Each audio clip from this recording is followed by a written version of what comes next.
नमस्कार, your money में आपका स्वागत है। मैं हूं स्वाति। आजकल पैसे कमाना बहुत मुश्किल काम नहीं है।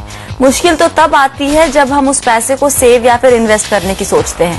पहले तो हमें ये पता नहीं होता कि हम पैसे अपनी किस नीड या फिर गोल को देखते हुए बचा रहे हैं, और उसके बाद बाजार में म्यूचुअल फंड और इंश्योरेंस कितने सारे ऑप्शन देखकर ये भी समझ में नहीं आता कि पैसे आखिर कहाँ लगाएं। बस यहीं पर आते हम योर मनी लेकर। म्यूचुअल फंड हो या फिर इंश्योरेंस, लोन या फिर क्रेडिट कार्ड, इनसे जुड़े हो कोई भी सवाल देंगे हम जवाब, क्योंकि हमें है आपके पैसों का ख्याल। योर मनी में आज हमारा फोकस है इंश्योरेंस पर, और आपके सवालों के जवाब देने के लिए हमारे साथ है रूंगटा सिक्योरिटीज के certified financial planner Harshvardhan Rungta. Harsh, बहुत बहुत स्वागत है हमारे शो में आपका। शुरू करते हैं दर्शकों के सवाल जवाब का सिलसिला। लखनऊ से जितेंद्र कुमार श्रीवास्तव ने हमें फोन किया है। जितेंद्र जी, पूछिए, क्या जानना है आपको? मैडम, ये मेरे को पेंशन प्लस के रिगार्डिंग मैंने एक मेल किया था। एक्चुअली मेरे को ये जानना था कि जैसे कि जो पेंशन की जो स्कीमें आई हैं, एक LIC की स्कीम जो पेंशन प्लस है, वो ये एक गवर्नमेंट की न्यू पेंशन स्कीम, तो मेरे को ये नहीं समझ में आ रहा है कि इन दोनों में बेस्ट कौन सा है, या कोई अदर एक एनी कंपनी की कोई जो पेंशन रिगार्डिंग स्कीम, उसके बारे में थोड़ा सा जानकारी करनी थी। ऑल राइट हर्ष, 36 साल की उम्र जितेंद्र जी की और 10 से 15 साल का टाइम फ्रेम लेके चल रहे हैं, रिटायरमेंट प्लान करना चाहते हैं। बताइए क्या सलाह देंगे इनके ऑप्शंस में से?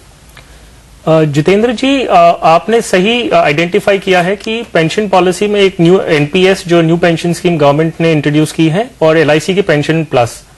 आप ये सिर्फ जाने, न्यू पेंशन स्कीम चार्जेस और अदर फीचर्स में बेटर है। सिर्फ उसमें एक चीज प्रॉब्लम है कि उसका पेंशन का जो पीरियड है वो 60 इयर्स की उम्र तक है। आप 36 साल के हैं और आपको 10 या 15 साल का टेन्योर चाहिए, तो NPS शायद आपके लिए सूटेबल नहीं हो। एक दूसरा मैं आपको एक ऑप्शन और बताना चाहूंगा। पेंशन जो रिक्वायरमेंट होता है, जिसे हम एन्युटी भी कहते हैं, वो ये है कि उसके 2 पीरियड होते हैं। एक पीरियड है जहां आप पैसे जमा करते हैं एक कॉर्पस बनाने के लिए, और दूसरा पीरियड है जहां से आपको एक मंथली, क्वार्टरली, हाफ ईयरली एक पेमेंट आना शुरू होता है लाइफ लॉन्ग। आप इस दोनों पीरियड को सेपरेट कर लीजिए। पहला हिस्सा जो है वो आप म्यूचुअल फंड्स या अगर आप इक्विटी या म्यूचुअल फंड से कंफर्टेबल नहीं है तो आप रिकरिंग डिपॉजिट कर लीजिए, और जब आप 50 साल के हो जाए उस समय आप डिसाइड करिए कि आपको पेंशन लेना है, तो LIC की एक जीवन अक्षय पॉलिसी है जो इमीडिएट पेंशन पॉलिसी है, या और कोई कंपनी की आप इमीडिएट पेंशन पॉलिसी ले सकते हैं, तो वो आपके लिए ज्यादा बेटर होगा मेरे हिसाब से। चलिए लेते हैं अगला सवाल। दिल्ली से गिरीश पांडे ने हमें फोन किया है। गिरीश जी, पूछिए, क्या जानना है आपको? Good evening ma'am. Good evening sir. Ma'am, actually मैंने ना I bought 2 policies of max, तो मुझे बहुत ज्यादा इसके बारे में पता नहीं था। अब मैं नोटिस कर रहा हूँ कि हर महीने फॉर बोथ द पॉलिसीज मैं 2000 प्रीमियम पे करता हूँ, तो इसमें एडमिनिस्ट्रेटिव चार्जेस करके ये अप्रोक्स 13% के करीब तो ये हर महीने मेरा वो काट देते हैं। अच्छा। अपार्ट फ्रॉम जो भी पॉलिसी का मतलब जो मेरे को यूलिप है बेसिकली, तो उसमें जो इंश्योरेंस के अलावा जो 600 रुपए तो ये वो काट रहे हैं, प्लस 252 के यूनिट से मेरे उसमें से डिडक्ट कर देते हैं। तो मैंने सोच रहा हूँ कि 13% अगर हर महीने का ये ऐसे लेंगे तो फिर मेरा पैसा क्या होगा? आपने ये कब ली थी पॉलिसी गिरीश जी? एक तो मेरी 3 साल होने वाले एक पॉलिसी को। अच्छा। और दूसरी अभी मेरे ख्याल से 8वां प्रीमियम पे किया है मैंने। All right. वही पुरानी शिकायत यूलिप के साथ, पुराने यूलिप के साथ रादर की चार्जेस बहुत ज्यादा हैं। 3 साल एक पॉलिसी के हो चुके हैं, क्या सलाह देंगे आप? गिरीश जी, आपका कंसर्न एकदम सही है कि चार्जेस जो आप भर रहे हैं वो बहुत ज्यादा हैं, और ऐसे ही अगर चलते रहा तो आपको एंड में क्या कॉर्पस मिलेगा, ये आपका कंसर्न सही है।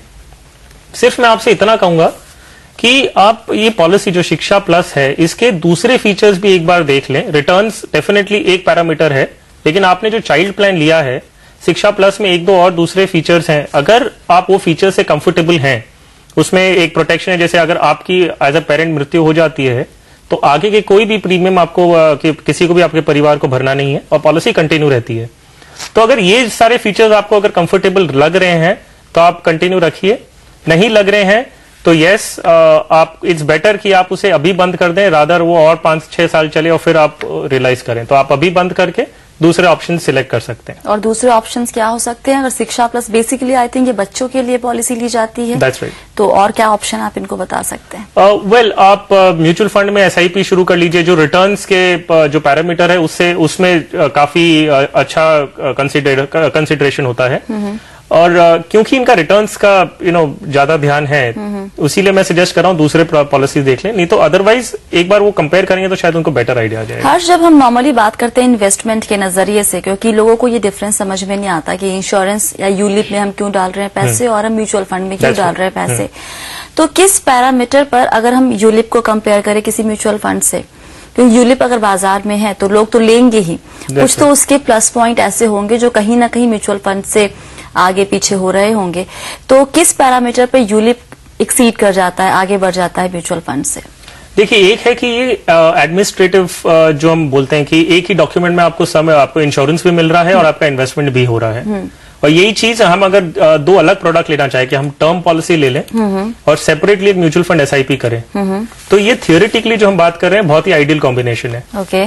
सिर्फ इतना है कि हमारा जो एक्सपीरियंस रहा है, SIPs जो हैं वो 5 साल या के ऊपर बहुत मुश्किल से कंटिन्यू रहते हैं। ओके। और यूलिप्स उस बराबर कम से कम 7 साल तक तो जाते हैं। ऑलराइट। दूसरा बात यह है कि जो शिक्षा प्लस की इन्होंने स्पेसिफिकली बात की है, उसमें काफी फीचर्स हैं जो आपको एक रेगुलर म्यूचुअल फंड में नहीं मिलेगा। अगर आप अपने बच्चों की पढ़ाई के हिसाब से अगर प्लानिंग कर रहे हैं तो सिर्फ रिटर्न्स नहीं मायने रखता जी, आपको रिटर्न्स के अलावा भी कुछ और सोचना होगा।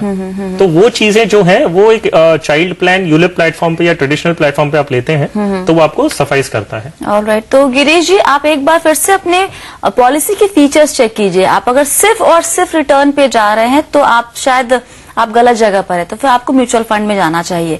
लेकिन यूलिप के कुछ फायदे जैसे बताए हर्ष ने, उसको अगर ध्यान में रखिए, बच्चे की पढ़ाई के नजरिए से आपने इस यूलिप को लिया है तो आप इसको कंटिन्यू भी कर सकते हैं।